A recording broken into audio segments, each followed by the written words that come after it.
ননদ আসছে বাড়িতে, তার জন্য বাড়িতে একটা মুরগি ছিল, তাই ভাবলাম কেটে রান্না করি।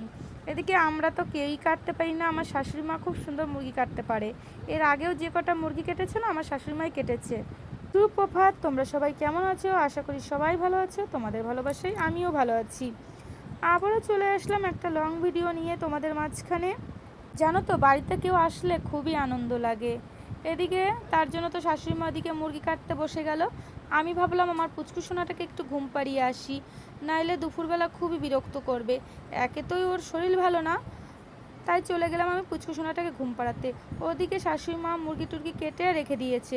তারপরে আমি মুরগিটা খুব সুন্দর করে ধুয়ে টুয়ে নিয়ে চলে গেলাম রান্নাঘরে।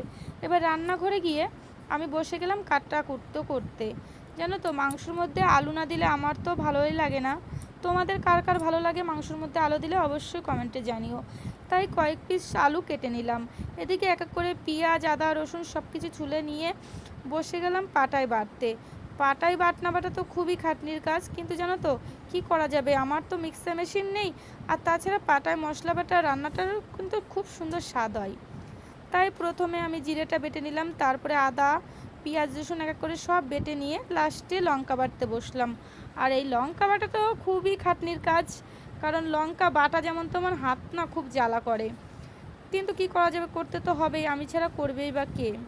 এদিকে মশলা বাটতে তো মানে হচ্ছে আমি ঘেমে তেমে অস্থির।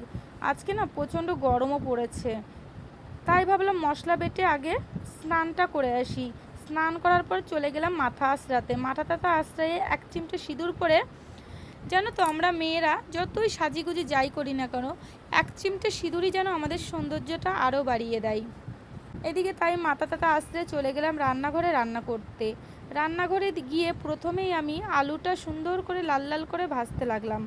এদিকে আলুটা কিছুক্ষণ ভাজার পরে তার মধ্যে দিয়ে দিলাম মশলা। মশলাটা দিয়ে সুন্দরভাবে কষিয়ে নিয়ে তার মধ্যে দিয়ে দিলাম মাংস। আবার মাংসটাও অনেকক্ষণ কষিয়ে নিয়ে তার মধ্যে জল ঢেলে দিয়ে, জল ফুটতে দিয়ে আমি বসে গেলাম গরম মশলাটা বাটতে, যেহেতু গরম মশলাটা তখন বেটেছিলাম না।